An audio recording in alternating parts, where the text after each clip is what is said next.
Hello and welcome to Coffee with Dr. Carla. I'm Dr. Carla. This is Michaela, and we are super glad that you are here today. Our goal is to talk about mental health related issues and hopefully start to end the stigma surrounding them. And so today's topic definitely has a lot of stigma surrounding it. So, mental health in the Black community.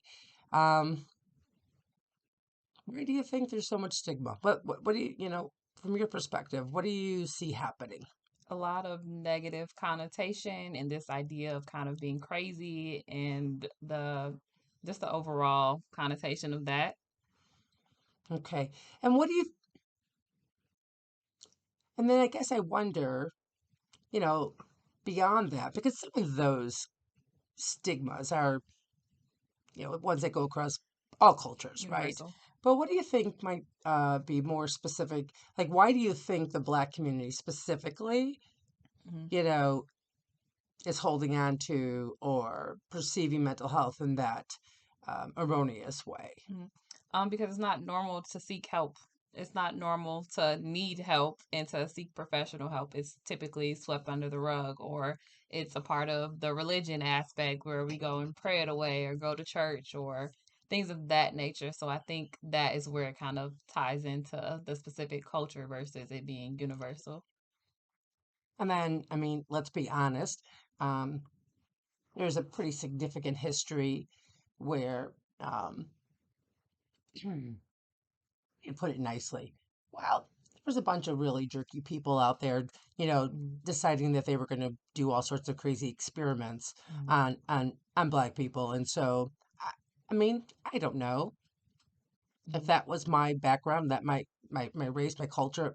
I'm not sure how much I would trust Exactly. uh, the medical community, and mental Mhm. health is part of that medical community. So, I mean, I totally get that as well. Yeah, for sure. The lack of trust is definitely a big thing in all professions, especially mental health.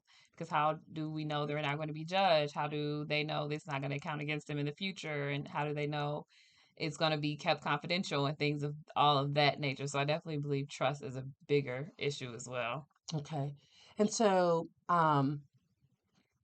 you've decided to go into this field, Mhm. and so I guess I'm curious, like what are you hoping to be able to do, um, knowing these obstacles, these stigmas Mhm. that exist, right?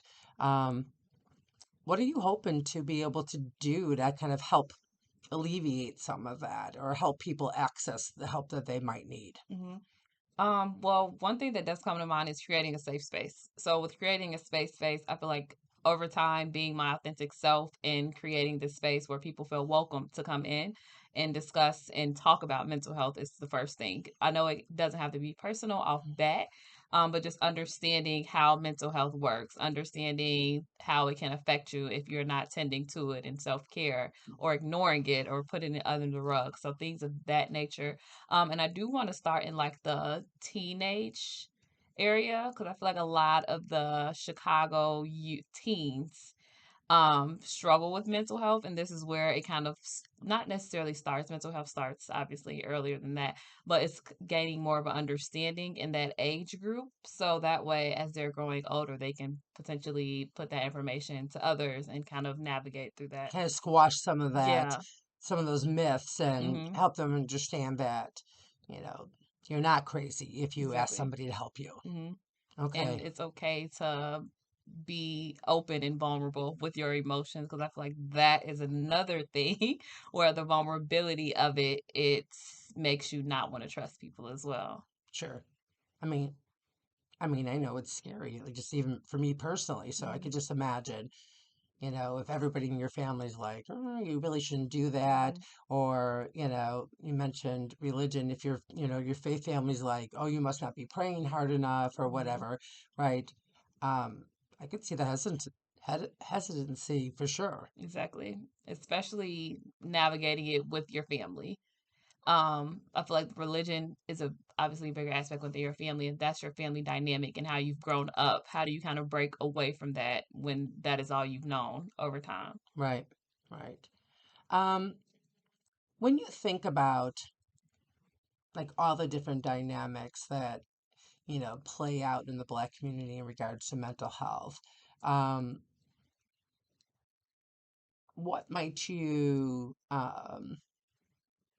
like, what's the one thing you hope people walk away with today? Like, what's that one thing that you know, that you hope that people will hear when they're done listening to this episode? Um, that it's okay to seek help.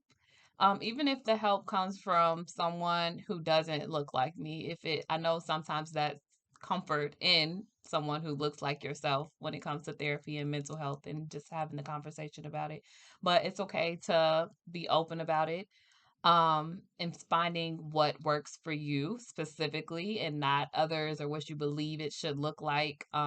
It's an individualized experience. So yeah.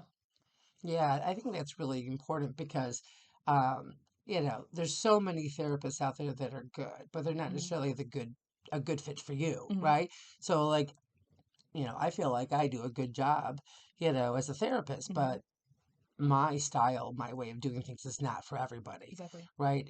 And I know that when people call the cognitive clinic, Eva, our business manager, when she answers the phone and she talks to these folks, she's always telling them, like, if this doesn't work out the way you want to, call Hmm. me because we want you to have the best fit, Exactly. right? Like, we don't want you to be, in therapy for years suffering because you don't think that you have the right to seek somebody else Hmm. out, right?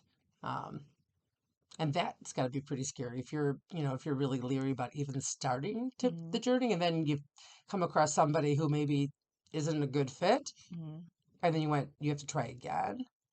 And it doesn't always take that one try. It can take multiple tries. So I think that is another thing involved with it is identifying what works for you and being okay with it not working out the first time, maybe Right, not the second time, but maybe third time's a charm. right. Cool. I appreciate you talking with me today. So remember, you can change your thoughts, discover your potential, and transform your life by focusing on your overall well-being. So until next time, continue working on being the best you possible.